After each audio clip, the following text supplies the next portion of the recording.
Good morning and welcome to Severn Bridge in St. David's.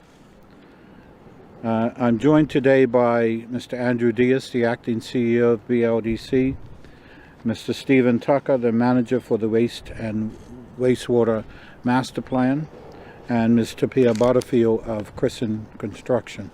The MPs for the district, MP Fogo, Ministers Ming and Farbit, and MP Kim Swan could not make it this morning. As outlined in the government's platform of 2017, members of the public will recall several commitments designed to enhance our citizens' lives. Specific to the Ministry of Public Works, the government committed to reviewing the current system for handling water and wastewater and working with the private sector to facilitate systems that would properly treat sewage waste across the island, including the two municipalities. In July 2020, I announced that working with the Bermuda Land Development Company Limited, the Ministry of Public Works would initiate a $30 million project as the first phase of the Water, Wastewater and Resource Recovery Master Plan. This project will be responsible for upgrading failing infrastructure, removing the Corporation of St. George's sewage outfall, and expanding water and wastewater networks in the parish of St. George's. I'm pleased to be here today to provide an update on the Water and Wastewater Master Plan implementation. In preparation for the project, and as far back as February 2020, the project team invited all relevant stakeholders involved or impacted by the project to meet for an open discussion to set the groundwork that will ensure the project's success. Since that time, the team has been collaborating with the following stakeholders: the Department of Environment and Natural Resources, the Department of Health, Department of Planning, the Estate Section in the Department of Public Lands and Buildings, Department of Parks, Corporation of St. George's, Bermuda Airport Authority, the Water and Sewage Section in the Department of Works and Engineering, the Highways Section in the Department of Works and Engineering, Hotel Co. Bermuda, and the Corporation of Hamilton. Also, following the initial announcement and recognizing the vast scope and critical importance of this project, BLDC secured the services of local engineering firm On-Site Engineering Services and Chicago-based Millhouse Engineering and Construction. To help identify local contractors interested in participating in the BLDC Water Wastewater Infrastructure Program, the team set out a public request for qualifications. This allowed the project team to match the contractor's expertise and capacity to the scope of work included in each of the tender packages. The RFQ provided a general overview of Phase 1, including a narrative description of each of the anticipated tender packages, the necessary qualifications and experience, and the staffing capacity required to perform the work. The RFQ also provided a detailed description of the information required in the respondent's statement of qualifications, as well as a list of criteria for evaluating submissions. Respondent submittal requirements included a cover letter, project-specific experience, staffing, and project team organization and quality control plan. The contractors were able to submit their qualification on one or more of the several tender packages identified in the RFQ. The evaluation committee consisted of BLDC officers, Ministry of Public Works technical officers, and the program management consultant representative. The submissions were evaluated and scored against the following criteria: conformance with the required content specified in the RFQ, demonstrated sufficient experience and technical competence of the general contractor and subcontractors, considering the types of construction works required, the complexity of the project, the aggressive schedule, and the strength and adequate experience of key personnel who will be dedicated for the project. Demonstrated sufficient experience and technical competence to install HDPE piping with fusion welding connections underwater as designed and specified in tendering package number 1. Demonstrated sufficient experience and technical competence to install and commission packaged wastewater treatment systems as indicated in tendering package number 4. Staff capacity, depth, and ability to dedicate multiple crews to the works on a full-time basis until completing the works at the end of 2021. Training and experience of key personnel. Successfully completed projects of similar scope, scale, complexity, and schedule requirements, reference checks, ability to provide the equipment owned or rented necessary to execute the works on a full-time basis until completing the works at the end of 2021. Ability to achieve the daily production rates necessary to successfully complete the works.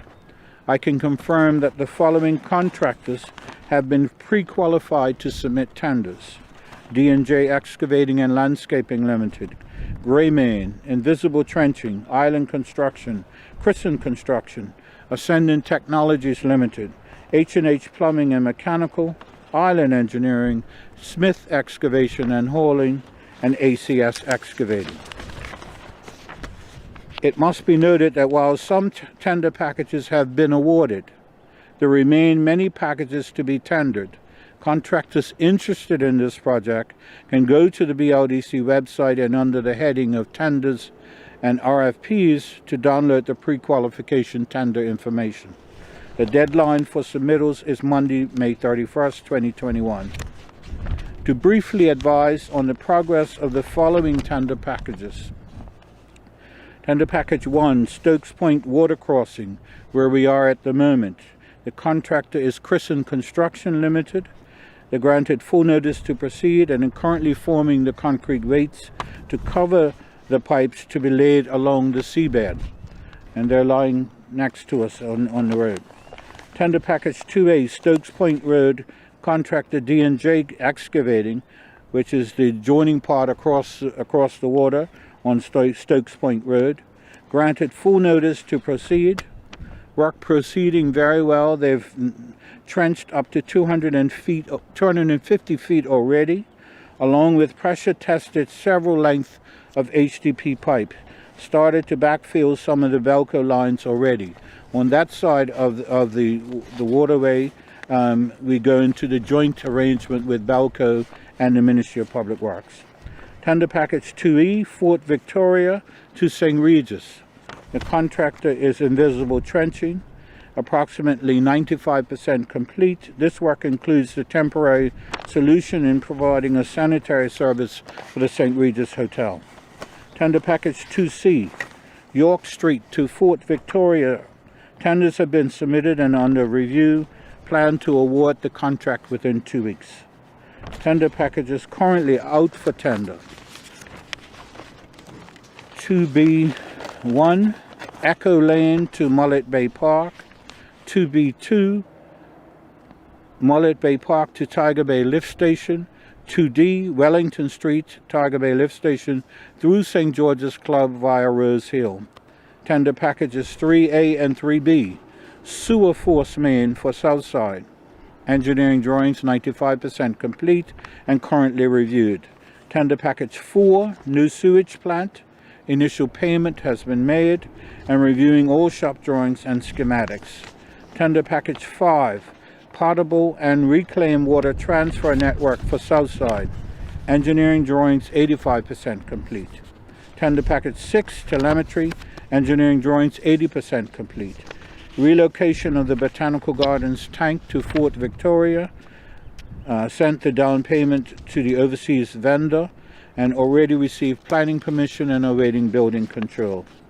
This massive undertaking involves the trenching of much of the main roads in St. George's and a similar exercise in Southside to completely replace the infrastructure of piping, pumping stations, water producing plants, and waste treatment plants to bring relief to the long-suffering residents of these areas in providing reliable water and wastewater services. It is the kind of project that addresses the country's needs of getting people working, earning and providing for their families, while their valuable labor is transforming Bermuda's infrastructure for the better. Let me end with a COVID word. While we have made much progress, I have no doubt we will continue to face challenges. But I want to remind everyone that the Ministry of Public Works remains committed to Bermuda and putting our economy back on the path to prosperity by supporting COVID-19 vaccinations for all willing residents and advancing capital projects to keep our people employed and strengthens the infrastructure of our island home. Each of us has a role to play in stopping the spread of the coronavirus. Follow public health guidelines, wear a mask, practice good hand hygiene, maintain physical distance, and download the WeHealth Bermuda app. Do the research, talk with your doctor, and make an informed decision about getting the COVID-19 vaccine. Thank you.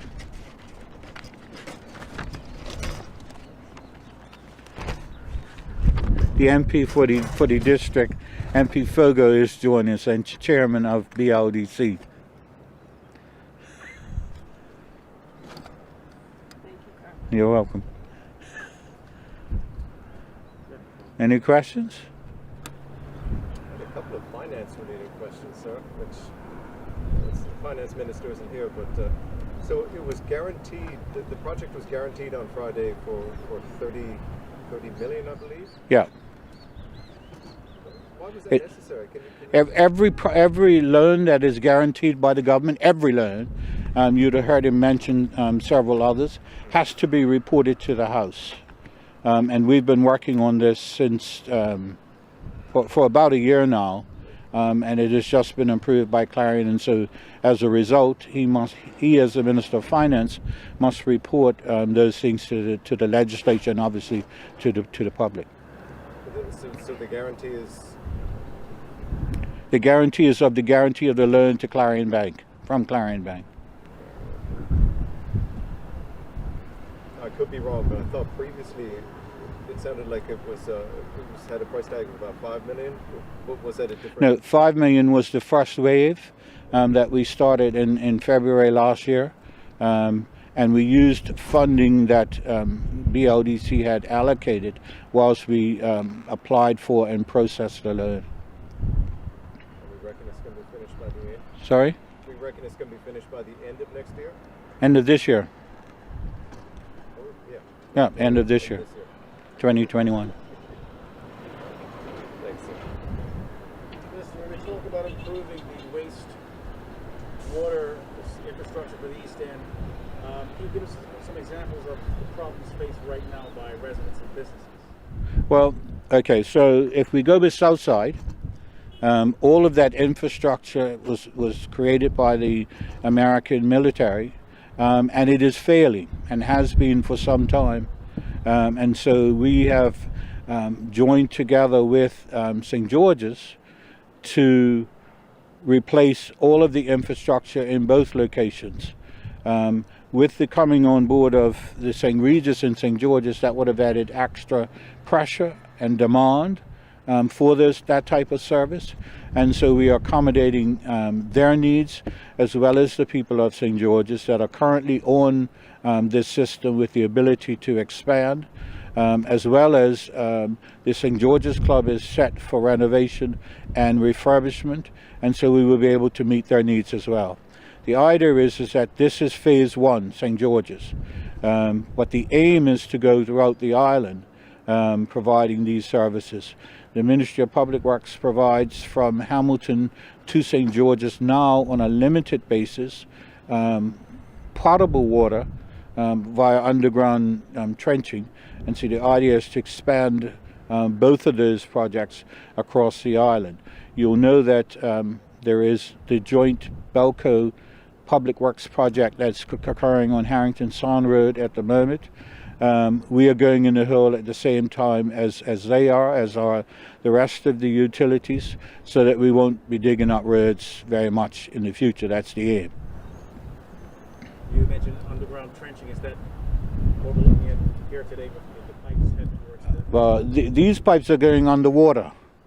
But once they get to the other side, they'll be going underground. If you drive around that side, it's a very narrow road, and that's why we didn't have the conference there. But there's 250 feet of that road that has already been under construction by D&J, who have that part of the contract.